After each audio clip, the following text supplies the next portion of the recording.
وہ کہتے ہیں کہ کوئی سردار تھا اور اس کی اپنی بیوی کے ساتھ تو میں ہو گئی، معاملہ بڑھ گیا اور آخر کار جو ہے وہ بیوی چپ ہونے میں نہیں آ رہی تھی، تو سردار نے آخر کار کہا کہ اے ویخ میری ماں مینوں معاف کر دے۔ تو اب معاملہ اور زیادہ ہو گیا، یہ جو الفاظ نکلے تھے زبان سے، ماں کہہ بیٹھا اپنی بیوی کو۔ اب بات چلی گئی جناب گرو صاحب کے پاس، تو گرو نے کہا جی اب آپ میاں بیوی نہیں رہے، اگر آپ چاہتے ہو دوبارہ سے میاں بیوی والا آپ کا تعلق قائم ہو سکے تو اس کے لیے آپ کو 40 دن تک 100 آدمیوں کو روزانہ کھانا کھلانا پڑے گا۔ اب جناب وہ اتنا کوئی لینڈ لارڈ تو تھا نہیں، لیکن فائنلی اس کی مجبوری بن گئی، اس نے جناب سب کچھ بیچ کے گھر کی ساری چیزیں بک گئیں اور 40واں دن پہنچا، 100 لوگوں کو اور کھانا کھلایا۔ تو اس کے بعد جو ہے نا اب وہ غصے میں اور پریشان ہو کے بیٹھا ہوا ہے، گھر میں صرف ایک چارپائی بچی ہے۔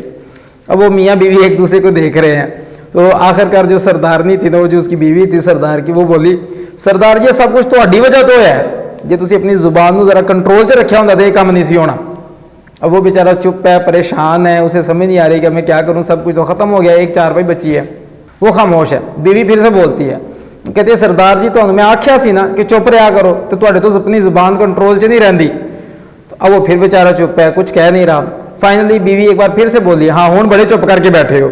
تو آخر کار اس کا جو صبر کا پیمانہ تھا وہ لبریز ہو گیا، اور وہ کہتا کہ ہم چھیڑنی پئی ہے نا پھر پیو نو۔ تو یہ معاملہ ہے کہ ایک ایک لفظ جو ہے وہ بڑی تباہی مچا دیتا ہے، بعضوں کا گھر کو اجارنے کے لیے ایک لفظ ہی کافی ہوتا ہے۔ اور وہ کیا بڑی پیاری بات آتی ہے، وہ کہتے ہیں جی کہ آگ لگانے کے لیے نا ماچس کی ضرورت نہیں ہوتی، زبان ہی کافی ہوتی ہے۔ ماچس تو بیچاری تھوڑا تھوڑا کر کے جلانا شروع کرتی ہے، ایک بندہ بات اس طرح سے کرتا ہے کہ پورے بندے کو جلا کے رکھ دیتا ہے سیکنڈ کے بھی لمحے میں۔ تو اس لیے ہم یہ کوشش کریں کہ اس بات کو سمجھیں کہ یہ جو الفاظ ہیں ان کی طاقت بہت زیادہ ہے، یہ ہماری زندگی کو بنا بھی سکتے ہیں اور تباہ بھی کر سکتے ہیں۔